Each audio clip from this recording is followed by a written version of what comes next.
महाराष्ट्राच्या राजकारणामध्ये मोठ्या राजकीय घडामोडी घडलेल्या आहेत आणि आत्तापर्यंत एकमेकांची उनीधुनी काढणारे नेते जे आहेत ते मांडीला मांडी लावून सत्तेमध्ये बसलेले आहेत। याचा संपूर्ण महाराष्ट्राच्या राजकारणावर त्याचे पडसाद उमटलेले आहेत। अजितदादा पवार यांनी भाजपची हातमिळवणी करून त्या ठिकाणी 8 आमदारांनी त्यांच्या समवेत मंत्रिपदाची शपथ घेतलेली आहे। रायगडच्या राजकारणातही याचे अभूतपूर्व पडसाद उमटलेत। महाराष्ट्रामध्ये यावर वेगवेगळ्या चर्चा होत आहेत। आपल्यासोबत एक विचारवंत असलेला वर्ग म्हणून ज्याची ख्याती आहे असा पत्रकारांचा समूह आहे आणि रायगड जिल्ह्यातल्या पत्रकारांना नेमक्या या राजकीय ज्या घडामोडी घडलेल्या आहेत, राजकीय भूकंप घडलेले आहेत, याबद्दल त्यांना काय वाटतंय, त्यांचे विचार नेमके काय हे आपण न्यूज स्टेट महाराष्ट्रावर जाणून घेतोय। आपल्यासोबत ज्येष्ठ पत्रकार जगन्नाथ ओहाळ आहेत आणि त्यांच्याशी आपण बातचीत करतोय। सर, काय सांगाल, एकूणच आता महाराष्ट्राच्या राजकारणामध्ये ज्या काही उलथापालथ झालेल्या आहेत त्याच्यामध्ये ज्या घडामोडी वेगवेगळ्या घडत आहेत, अनपेक्षित असे संपूर्ण राजकीय बदल होत आहेत, तर जे राजकीय पक्षांचे विशिष्ट तत्त्वप्रणाली असते, तत्त्व विचारधारा असते, यामध्ये काही आता बदल होतोय का किंवा ही सगळी संकल्पनाच बदलली जाते का? निश्चितच बदल होत आहे। सध्या जे महाराष्ट्रात जो राजकारणाचं गलिच्छ राजकारण चाललेलं आहे त्याबाबत आपल्याला असं सांगता येईल की नेहमी राष्ट्रवादीवाले शाहू फुले आंबेडकरांचं नाव घेऊन पुरोगामित्वाचा टेंबा मिरवणारे तेच आता हिंदुत्ववादी पक्षांची हातमिळवणी करून मांडीला मांडी लावून बसत आहेत। हे निश्चितच खटकणारी बाब आहे। भविष्यामध्ये हा राजकारण कशा पद्धतीने दिशा घेईल असं वाटतंय तुम्हाला? एकूणच जो लोकशाहीमध्ये विरोधी पक्षाला खूप मोठी महत्त्वाचं स्थान असतं, जागा असते, परंतु आता विरोधी पक्ष नेतेच जर सत्ताधाऱ्यांमध्ये मांडीला मांडी लावून बसायला लागले, शत्रुत्व विसरून जर आता मित्रत्वाची हातमिळवणी व्हायला लागली, तर पुढं भविष्यात काय? सत्तेसाठी हे काही करू शकतात, सत्ता उपभोगू शकतात, परंतु सामान्य नागरिक याबद्दल निश्चितच नाराजी व्यक्त करताना दिसतील। अजूनही काही पत्रकार आपल्यासोबत आहेत। आता ज्या पद्धतीनं आपण बघतोय की सत्ता आली, सत्ता गेली, अशा पद्धतीचं सगळं वातावरण असताना महाविकास आघाडी जे आहे ते 2.5 वर्ष सत्तेमध्ये होते, त्यांची आता सत्ता गेलेली आहे। आता शिंदे गट देखील 1 वर्ष भाजपसोबत आहे। तर आता त्या काळामध्ये संपूर्ण विकासाच्या मुद्द्यावर, नागरिकांच्या हिताच्या मुद्द्यावर सर्वजण त्या ठिकाणी पक्ष बदलत आहेत, परंतु महाराष्ट्रामध्ये तशा पद्धतीचा विकास होतोय का? काय वाटतंय आपल्याला? निश्चितच नाही। महाराष्ट्रामध्ये जे पक्ष किंवा शिंदे गट असेल, शिवसेना शिंदे गट असेल, ते विकासाच्या मुद्द्यावर किंवा हिंदुत्वाच्या मुद्द्यावर ते BJP बरोबर आले। पण हे सगळं करत असताना पूर्वीची जी विकास कामं होती, जी अगोदरच्या सरकारने जी विकास कामं केली होती किंवा ज्यांच्या मंजुऱ्या दिल्या होत्या त्यांना देखील त्यांनी स्थगिती दिली।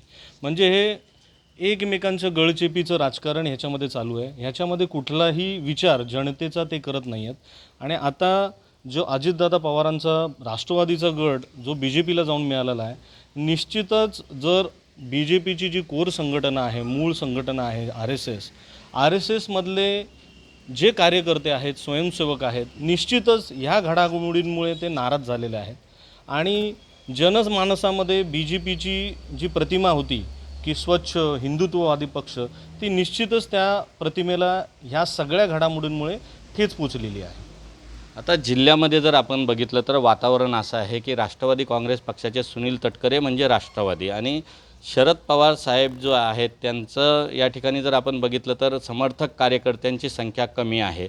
भविष्याच्या राजकारणामध्ये शरद पवार साहेबांची जी संघटनात्मक जी काही आता पक्षफूट झालेली आहे, रायगड जिल्ह्यामध्ये कशी समीकरणं असतील? राष्ट्रवादीचे फूट पडलेले आहे, शरद पवारांना काही साथ मिळेल का इथून काय? रायगड जिल्ह्याचं जर आपण राजकीय समीकरण बघितलं तर रायगड जिल्ह्यामध्ये शिवसेना, त्याच्यानंतर पनवेल शहरीकरणाचा जो भाग आहे तो BJP आणि बाकीकडे शेकाप वगैरे यांचं वर्चस्व होतं। सध्या शेकाप थोडंसं त्यांचं वर्चस्व कमी झाल्यामुळे राष्ट्रवादी काँग्रेस आता रायगड जिल्ह्यामध्ये इस्पेशली सुनील तटकरेंचं खूप वर्चस्व रायगड जिल्ह्यामध्ये आहे। त्याच्यामुळे सुनील तटकरेंना राष्ट्रवादीच्या माध्यमातून आणि BJP शिवसेना यांचं जर पाठबळ मिळालं तर रायगडमधली समीकरणं भविष्यातली जिल्हा परिषद असेल किंवा पंचायत समिती असेल, विधानसभा असेल किंवा लोकसभा असेल, हे बघणं फारच औत्सुक्याचं असणार आहे। कारण यामध्ये नुकतेच रायगड जिल्ह्यामध्ये पेन सुधागडचे माजी आमदार धैर्यशील पाटील हे खासदारकीच्या अपेक्षेने BJPमध्ये सामील झालेले आहेत आणि आता विद्यमान खासदार सुनील तटकरे हे BJP बरोबर आल्यामुळे आता ह्या सगळ्या घडामोडींमध्ये धैर्यशील पाटलांचं काय होतं आहे ह्या गोष्टी बघणं फार औत्सुक्याचं असणार आहे विशेषतः. एकूणच आपण बघतोय की मुंबईमध्ये जे आता राष्ट्रवादी ज्याप्रमाणे शिवसेना फुटली, एकनाथ शिंदे आपल्या आमदारांना, समर्थक आमदारांना घेऊन ते भाजपमध्ये सामील झाले आणि सत्तेच्या गोटात त्यांनी जागा फिक्स केली. आता अजित पवारांनी सत्तेच्या स्थानी आपली जागा फिक्स केली. अशातच मुंबईमध्ये जे काही काल शक्ती प्रदर्शन झालेलं आहे, शरद पवार आणि अजितदादा पवार यांचं शक्ती प्रदर्शन झालेलं आहे, पुढं भविष्यामध्ये ही कशी दिशा राहील त्यांच्या राजकारणाची? बोला. ह्यामध्ये आता राजकारणाची दिशा राज्य समीकरणं फार वेगवेगळी असणार आहे. त्याच्यामध्ये आपण आपल्या जर रायगड जिल्ह्याचा विचार केला तर आत्ता सत्तेमध्ये सगळे जे खासदार आहेत किंवा आमदार आहेत रायगड जिल्ह्यामधले हे सगळेही सत्तेमध्ये सामील झालेले आहेत. त्यामध्ये पण जर आपण बघितलं की रायगड जिल्ह्याचा विचार केला तर पालकमंत्रीपद कोणाला मिळणार? आत्ता जे विद्यमान पालकमंत्री आहेत उदय सामंत जे शिवसेनेचे आहेत आणि आत्ता नुकताच मंत्रिपदाची शपथ घेतलेल्या आदिती तटकरे यांना पालकमंत्रीपदाची माळ मिळते की नव्याने होणाऱ्या विस्तारामध्ये जे शिवसेनेचे आमदार भरतशेठ गोगावले यांना पालकमंत्रीपदाची माळ मिळते हे बघणं फार इंटरेस्टिंग राहणार आहे याच्यामध्ये. एकूणच ज्या राजकीय घडामोडी होत आहेत त्या राजकीय घडामोडी झाल्यानंतर जी फूट पडते, तर फूट पडल्यानंतर मूळ जो पक्ष आहे, जसा शिवसेना पक्ष होता किंवा आता राष्ट्रवादी पक्ष आहे, या राष्ट्रवादी पक्षावर किंवा शिवसेना पक्षावर जे फुटीर गटातले जे बंड केलेले जे नेते आहेत ते दावा करतात, तर त्या दाव्यामध्ये काही तथ्य आहे का? भविष्यामध्ये असा काही कायदा व्हावा का की अशा पद्धतीनं मतदान करतात आणि नंतर सत्तेत आल्यानंतर अशा पद्धतीचं सोयीनुसार जे राजकारण होतं त्याबद्दल आपण जाणून घेतोय. विनोद भोईर हे पत्रकार आपल्यासोबत या ठिकाणी आहेत. काय सांगाल, अशा पद्धतीचे जे फूट पडते आणि पक्षावर दावा केला जातो? पक्षांमध्ये जी फूट पडत आहे त्या फुटीचा ग्रामीण भागातील कार्यकर्त्यांवर बराचसा परिणाम होत आहे. आता अनेक पक्ष, ठाकरे गट, शिंदे गट, त्यानंतर आता पुन्हा शरद पवार यांचा राष्ट्रवादी देखील फुटलेला आहे. अजित पवारांनी एक गट केलेला आहे. या गटातटाच्या राजकारणात ग्रामीण भागातील जे युवा कार्यकर्ते आहेत, ज्येष्ठ कार्यकर्ते आहेत, यांची अक्षरशः गोची होताना दिसत आहे. आणि पुढचं बोलायचं झालं तरी अजित पवार जरी फुटले असतील तर त्यांना, मला तर वाटतं आहे की त्यांना मुख्यमंत्री पदाचीच अपेक्षेने ते अक्षरशः फुटलेले आहेत आणि ते सतत बोलत आहेत आपल्या ह्याच्यात, मी किती वेळा उपमुख्यमंत्रीपद भोगणार, मला मुख्यमंत्री व्हायचं आहे. आपल्यासोबत रवींद्रनाथ ओवाळ आहेत, ज्येष्ठ पत्रकार आहेत, स्वतः संपादक देखील आहेत. आज जी महाराष्ट्राची राजकीय परिस्थिती झालेली आहे, एकूणच सर्व बदल झालेला आहे.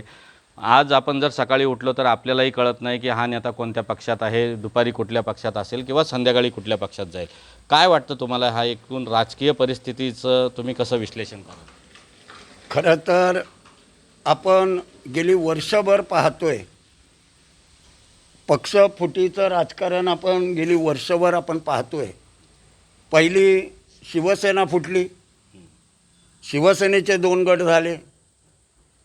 खरं तर आपल्याला वाटतही नव्हतं की राष्ट्रवादी फुटेल, परंतु अजितदादांनी राष्ट्रवादी फोडली. खरं तर सर्वसामान्यांच्या पुढे असा प्रश्न पडलेला आहे. सर्वसामान्यांची कामं तशीच रेंगाळत पडलेली आहेत. आज जर आपण पाहिलं तर बरीचशी कामंही मंत्रालयात पडून आहेत.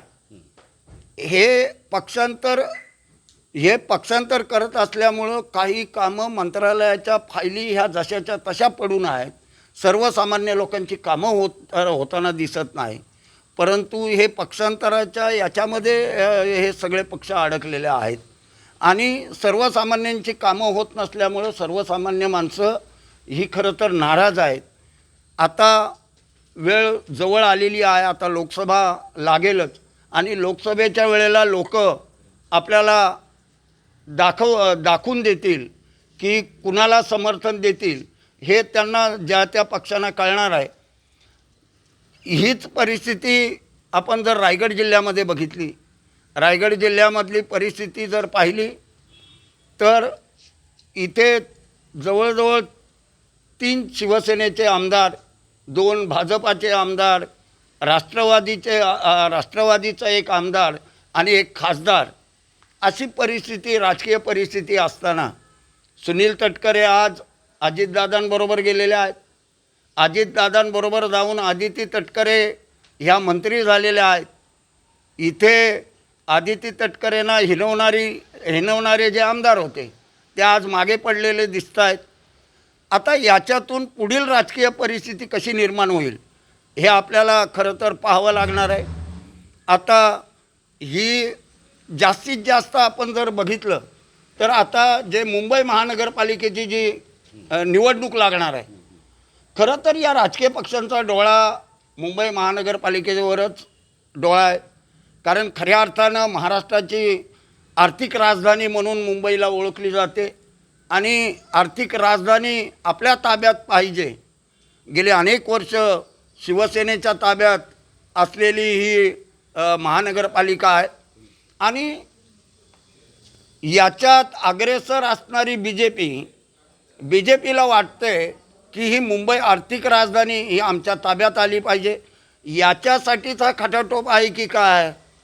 मग पहिली बी जे पीने शिवसेनेला बरोबर घेतलं, शिवसेनेचा काही गट शिंदे गट बरोबर घेतला, आता अजितदादांना बरोबर घेतलं आणि या सगळ्या गोष्टी या मुंबई महानगरपालिका आणि इतर ज्या महानगरपालिका लागणार आहे, मग ठाणा असेल, पुणे असेल, अशा ज्या महानगरपालिका आहेत, या महानगरपालिकांवरच डोळा ठेवून हे पक्षांतर होतंय का किंवा केलं जातं आहे का किंवा करून घेतलं जातं आहे का, अशी शंका येण्यास खरं तर हरकत नाही. तर ही केवळ आणि केवळ मुंबई महानगरपालिका जिंकावी, आपल्या ताब्यात यावी, याच करता ही खटाटोप आहे की काय असं सर्वसामान्यांना वाटते. आणि याच्या पुढे ज्या लोकसभा विधानसभा ज्या निवडणुका लागणार आहेत, या निवडणुका कशा होतील याची शंका आहे. आपल्याला माहिती आहे आता राष्ट्रवादी ही अगदी पुरोगामी विचाराची असलेला पक्ष, परंतु आज ज्यांना जातीयवादी हिणवलं जायचं, ज्या बी जे पीला हेच लोक जातीयवादी म्हणून हिणवायचे, तेच आज त्यांच्याबरोबर जाऊन मांडीला मांडी लावून बसलेले आहेत. मग आता त्यांना जातीयवादी बी जे पी किंवा जो इतर शिवसेना जी आहे ती वाटत नाही आहे का? मग हे जे अत्यंत हुशारीने जे बदल केले जात आहेत राजकारणामध्ये किंवा मी तर म्हणेन जनतेचं तर असं मत आहे की हे आपल्या स्वार्थासाठीच जातात की काय. आता मागच्या वेळेला आपण बघितलं, शिवसेना जेव्हा फुटली त्यावेळेला काही लोकांनी 50 खोके अशा पद्धतीनं जे नारे दिले किंवा जो लोकांच्यामध्ये प्रचार केला गेला जे 50 खोक्याचा, मग हे आर्थिक फायद्यासाठी किंवा पदांसाठी आता राष्ट्रवादी शरद पवारांना बाजूला ठेवून अजित पवारांनी जी उडी मारलेली आहे. काही आमदार आज जे अजित पवारांबरोबर गेलेले आहेत, अजित पवारांना मुख्यमंत्री पदाची लालसा आहे का? असंच याच्यातून चित्र दिसायला लागलेलं आहे. तर मला असं वाटतं, आणि अजित पवारांनी आता नुकताच बोलून देखील दाखवलं की मी 5 वेळा उपमुख्यमंत्री झालो, आता किती वेळा मी उपमुख्यमंत्री व्हायचं, म्हणजे त्यांना लालसा आहे मुख्यमंत्री पदाची. आता मुख्यमंत्री पदाच्या लालसेसाठी जर गेले असतील त्यांना मुख्यमंत्री व्हायचं आहे, परंतु जनतेचं हे काही बघत नाही आहेत. आज एवढे प्रश्न जनतेचे इथं वाचून उभे आहेत. आज शिक्षणासारखा प्रश्न आहे, महागाईसारखा प्रश्न आहे. महागाई एवढी बोकाळलेली आहे, एवढी महागाई बोकाळलेली असताना महागाईवर कोणच राजकीय नेता बोलताना दिसत नाही. शिक्षणाच्या बाबतीत कुणीच राजकीय नेता बोलताना दिसत नाही. यांना फक्त पदांचं पडलेलं आहे, यांना फक्त आपलं स्वार्थ बघण्याचं पडलेलं आहे. तर याच्यासाठी यांची जागा जी आहे ही सर्वसामान्य जनता यांना निश्चितपणे यांची जागा येत्या निवडणुकीमध्ये दाखवून देईल असं मला वाटतं आहे. रायगड जिल्ह्याचा जर आपण विचार केला तर निश्चितपणानं शिंदे गट जो आता स्थापन झाला आणि त्याच्यामध्ये जे सर्वात पहिले जे महाराष्ट्रामध्ये बंड झालं किंवा महाराष्ट्रामध्ये उठाव झाला तो रायगडमधून गेला. त्या ठिकाणातून ती मुहूर्तमेढ रोवली गेली. कारण असं त्यांनी त्या ठिकाणी स्पष्टीकरण देताना सांगितलं होतं की पालकमंत्री आमच्याकडं दुजाभाव करतात, त्याबरोबर अजितदादा आहेत त्यांच्याकडून आम्हाला निधी कमी मिळतो आहे. मात्र आता जी परिस्थिती आहे, आता ती जरी त्यांची सारवासारव करणारी विधानं असतील तर ती देखील जनतेच्या लक्षामध्ये येत आहेत का, किंवा जनतेची फसवणूक काही होत आहे का, असं वाटतंय का, मतदारांना असं वाटतंय का की आमच्याकडून काही मतदान करताना चूक झाली, अशा पद्धतीच्या काय भावना आहेत, काय पत्रकार म्हणून सांगाल? निश्चितपणे यांचे जे आपण आता टी व्हीवर आपण जे ऐकतोय किंवा सर्वसामान्य जनता ऐकते, सर्वसामान्य जनता ही हुशार आहे. यांना जरी वाटत असलं तरी सर्वसामान्य जनता ही हुशार आहे. अजित पवारांवर जी मंडळी आरोप करत होती, आम्हाला निधी कमी दिला जातो आहे, आम्हाला सापत्निक वागणूक दिली जाते, आम्हाला मंत्रिमंडळात समाविष्ट करून घेत नाहीत, अशा ज्या गोष्टी अजित पवारांच्यासाठी बोलल्या जात होत्या, आज तीच मंडळी अजित पवारांच्या मांडीला मांडी लावून बसलेली आहे. आज त्यांची भूमिका लोकांना समजत नाही आहे का? लोकांना समजते या गोष्टी. म्हणूनच मी म्हणतो की येत्या लोकसभेला लोक यांची जागा यांना दाखवून देणार आहेत, दाखवून देतील असं मला वाटतं. एकूणच भरत गोगावले यांना जे पालकमंत्रीपद मिळणार होतं अशी त्यांची इच्छा आहे आणि मंत्रिमंडळात आता त्यांची अपेक्षा होती की त्यांना मंत्रिमंडळामध्ये आता जो मंत्रिमंडळ विस्तार झाला आहे त्यामध्ये त्यांचा देखील समावेश असेल असं त्यांना वाटत होतं. ते खूप दिवसापासून त्या ठिकाणी तशा पद्धतीच्या इच्छा व्यक्त करतायत. मात्र आज त्यांनी एक अशी स्टेटमेंट केलेली आहे भरत गोगावले यांनी की आदिती तटकरेंना तिन्ही आमदारांनी रायगडच्या शिंदे गटाच्या विरोध केलेला आहे. कसं बघता हे सगळं राजकारण जे आहे, सगळे फेरबदल होत आहेत, सोयीनुसार राजकारण होते का? नाही, हे खरं आहे, परंतु त्याच्या संदर्भात पालकमंत्र्यांच्या संदर्भात आत्ता आपण काय बोलू शकत नाही. पण एकंदरीत आपण पाहिलं की सर्वसामान्यांमध्ये या राजकारण्यांचा अतिशय चिखल झाला आहे. राजकारण म्हणजे चिखल झालेला आहे. या सर्वसामान्य लोकांच्या आता प्रतिक्रिया आहेत. आता या आपण सर्व जर या प्रक्रियेकडे पाहिलं राष्ट्रवादीच्या फुटीकडे, तर आपल्याला एक लक्षात येईल की काही दिवसापूर्वी देशाचे पंतप्रधान नरेंद्र मोदी साहेबांनी एक सभा घेतलेली मध्य प्रदेशमध्ये आणि त्या सभेमध्ये त्यांनी जाहीर केलेलं की राष्ट्रवादी पक्ष हा किती भ्रष्टाचारी पक्ष आहे आणि यांनी किती प्रकारचा भ्रष्टाचार केला आहे. त्यांनी त्या ठिकाणी आकडा पण सांगितला आणि त्या आकड्यानंतर काही दिवसातच ही सगळी काय बोलतात उलटे चक्र फिरले आणि त्यानंतर ताबडतोब अजित पवार आहेत त्यांनी आपला पक्षामध्ये फूट पाडून वेगळी चूल मांडण्याचा प्रयत्न केलेला आहे.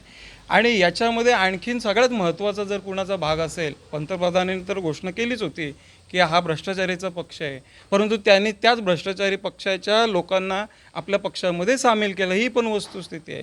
आणि दुसरा मुद्दा असा आहे की आपण पाहतोय की गेल्या अनेक वर्षापासून, गेल्या महिन्यापासून ईडी असेल, इन्कम टॅक्स असेल, CBI असेल, ही शासकीय यंत्रणा कशा पद्धतीनं काम करते हे आपल्याला सगळ्यांना माहिती आहे. आणि त्याचे सगळे पुरावे आपले खासदार मुंबईचे आपल्याला माहीत आहेत, किरीट सोमय्या किती तत्परतेने ते करत होते आणि त्यांनी खूप जोर लावून हसन मुश्रीफ असतील त्या काळात त्यांनी ढीगभर त्यांनी पुरावे गोळा केले. अनेक हे जे आता मंत्री सहभागी झालेले आहेत यांच्या भ्रष्टाचाराविरोधात त्यांनी खूप मोठा त्यांनी काय बोलतात त्याला प्रयत्न केला होता. यांना जेलमध्ये जावंच लागेल, त्यांनी आकडेवारी पण दिली होती. पण आता अशी काय जादू झाली की ती भाजपमध्ये गेले आणि आता किरीट सोमय्या तर आपल्याला दिसतच नाही. आता ते भाजप ते बघतील त्यांनी काय पुरावे दिले होते. परंतु हे आता सर्वसामान्यांना समजायला लागलं आहे की अतिशय गलिच्छ राजकारण चालू आहे आणि हे सगळे आता भ्रष्टाचारी जर तिकडे जातात म्हणजे त्यांचा भ्रष्टाचार आता पूर्ण काय बोलतात त्याला निरमा पावडरमध्ये त्या वॉशिंगमध्ये टाकणार भाजपच्या आणि ते काय स्वच्छ होऊन निघणार, ही अशी परिस्थिती आहे. आणि त्यामुळे आता मतदारांमध्ये पण संभ्रम निर्माण झाला आहे की येणाऱ्या काळामध्ये जसं तुम्ही पहिलं बोललात की तत्त्व विचार प्रणाली वगैरे आता काही राहिलेलं नाही. प्रॉपर्टी आपली किती होईल, मंत्री झाल्यावर माझ्याकडे आता 70 कोटी होते, 100 कोटी कसे होतील, 150 कोटी कसे होतील, ह्यासाठी तळमळ आहे. आता अजित पवार पण त्या कालच्या सभेमध्ये बोलले की मी उपमुख्यमंत्री आता 4 वेळा, माझी इच्छा आहे मुख्यमंत्री व्हायचं. तर याचं गणित काय आहे? याचं गणित तेच आहे ना की आता माझ्याकडे जी प्रॉपर्टी आधी होती अजून मला कशा पद्धतीनं हे मोठं पद भेटल्यावर भेटेल, तर ही एक चर्चा आहे सर्वसामान्य नागरिकांमध्ये. तर अशा पद्धतीचं आता राजकारणावर आपण पण सर्वसामान्य कार्यकर्त्यांना मी तर अपील करेल की आपण आता हे राजकारण खूप वेगळ्या पद्धतीला गेलेलं आहे.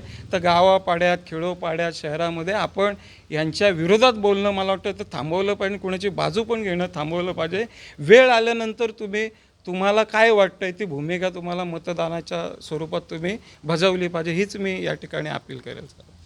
निश्चितच अतिशय चांगला मुद्दा या ठिकाणी मांडलेला आहे की राजकीय नेते जे आहेत ते सोयीनुसार आपले मित्रत्व आणि शत्रुत्व हे ठरवत असतात. मात्र गाव ठिकाणी, गाव खेड्यापाड्यामध्ये वेगवेगळ्या भूमिकेतून कार्यकर्ते एकमेकांना भिडत असतात. तर ते प्रकार थांबले पाहिजे, सर्वांनी मनोमिलनाप्रमाणे राहिलं पाहिजे, अशी भूमिका त्यांनी या ठिकाणी मांडलेली आहे. आपण शेवटचे 1 ते 2 प्रश्न आपण या ठिकाणी घेतोय. शिंदे गट जो आहे तो या सर्व प्रक्रियेमध्ये त्याची अस्वस्थता वाढलेली आहे का, किंवा आता भविष्यामध्ये त्यांना त्यांना मंत्रिपदं येतील का?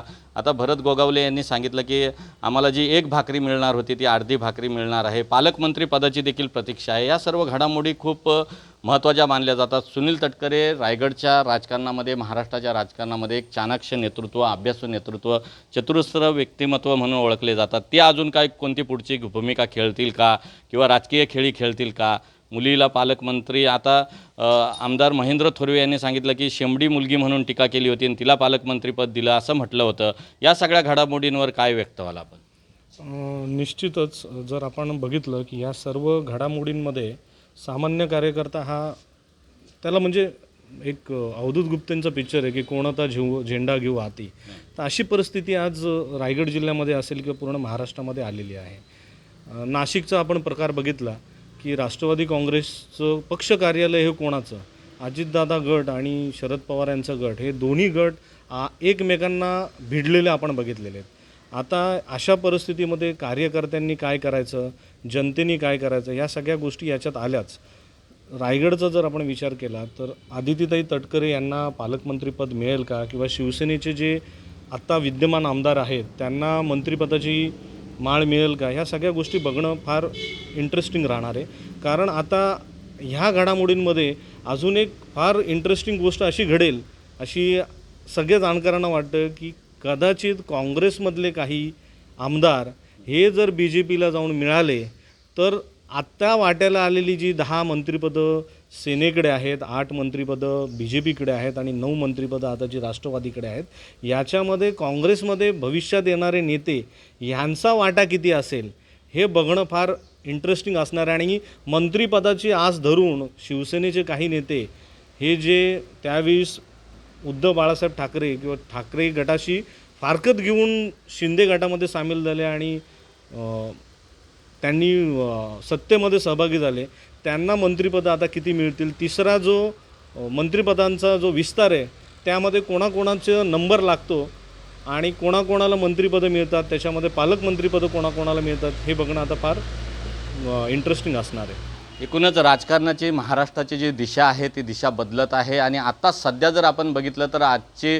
ताजी घडामोड अशी होताना दिसत आहे की महाराष्ट्र नवनिर्माण सेना आणि उद्धव बाळासाहेब ठाकरे यांची शिवसेना ही एकत्र येते की काय, अशा पद्धतीची प्राथमिक बोलणे किंवा तशा पद्धतीचे प्रस्ताव सादर होण्याचे देखील म्हटलं जात आहे. विनोद भोईर यांच्याशी आपण बातचीत करूया. पत्रकार विनोद भोईर सर, काय सांगाल की एकूणच अशा पद्धतीची घडामोड घडली तर महाराष्ट्राच्या मनामध्ये खूप दिवसापासून अशा पद्धतीचा एक विचार होता की असं झालं पाहिजे, जनतेला देखील वाटत होतं. काय वाटतं, कसं बघता या मुंबईसाठी ही घटना खरोखर चांगली असेल?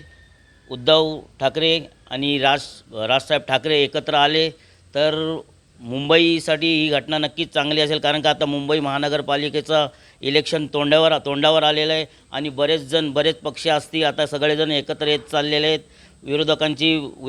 विरोधकच ठेवायला तयार नाहीत. BJP असेल किंवा आता राष्ट्रवादी त्यांच्याबरोबर गेलेलं असेल, विरोधक ठेवायला तयार नाहीत. आणि यांचा सर्वांचा डोळा हा मुंबई महानगरपालिकेवर आहे. आणि जर हे ठाकरे गटातली कुटुंब एकत्र आले, उद्धव साहेब किंवा राजसाहेब एकत्र आले तर मुंबईतील हा जो मराठी माणसाचा चेहरा आहे तो खरोखर खुश होईल आणि मराठी माणसाला याबद्दल चांगलं महाराष्ट्रामध्ये ठिकठिकाणी तशा पद्धतीचे आशयाचे बॅनर लावलेले आहेत की उद्धव ठाकरे राज ठाकरे एकत्र आले पाहिजे. महाराष्ट्रामध्ये देखील त्याचा राजकारणावर परिणाम होईल. नक्कीच परिणाम होईल महाराष्ट्रावर देखील. कारण का तरुण पिढी जी आहे राजसाहेबांकडं केवळ त्यांच्या भाषणासाठी जाते, सभेसाठी जाते, विचार तात्पुरता ऐकतात, नंतर मतपेटीतून राजसाहेबांना काही मिळत नाही. त्यासाठी देखील आता त्यांनी मुंबईत एकत्र आले तर मुंबईतील मराठी माणूस अक्षरशः म्हणजे मराठी माणसावर चांगली परिस्थिती येईल. एकूणच आपण बघतोय की आपल्यासोबत रायगड जिल्ह्यातील सुधागड या ठिकाणी आपल्यासोबत पत्रकार न्यूज स्टेट महाराष्ट्र गोवावर जोडले होते आणि एकूणच महाराष्ट्र आणि देशाच्या राजकारणामध्ये ज्या काही घडामोडी होतात, जे काही बदल होत आहेत, परिवर्तन होत आहे, त्यामध्ये पक्षाची विचारधारा असेल, तत्वनिष्ठता असेल किंवा नेत्यांवरचं प्रेम असेल, समर्थक असतील किंवा संपूर्ण राजकीय जे काही उलथापालथ होते त्या संदर्भामध्ये आणि भविष्यातील राजकारणाची दिशा काय असेल, महाराष्ट्रातील माणसाच्या मतदाराच्या मनामध्ये काय आहे, त्यांना काय वाटतंय, कशा पद्धतीनं राजकारण आज कोणत्या दिशेला चाललं आहे, या सर्वांवर बोलण्यासाठी आपल्यासोबत न्यूज स्टेटवर पत्रकार या ठिकाणी जोडले गेले होते. त्यांचं न्यूज स्टेट महाराष्ट्राच्या माध्यमातून मी त्या ठिकाणी त्यांचे आभार मानतो आणि एकूणच राजकारणाची दिशा काय ही भूमिका त्यांनी या ठिकाणी मांडल्याचं आपण पाहिलं आहे. न्यूज स्टेट महाराष्ट्र गोवासाठी धम्मशील सावंत, रायगड, कोकण.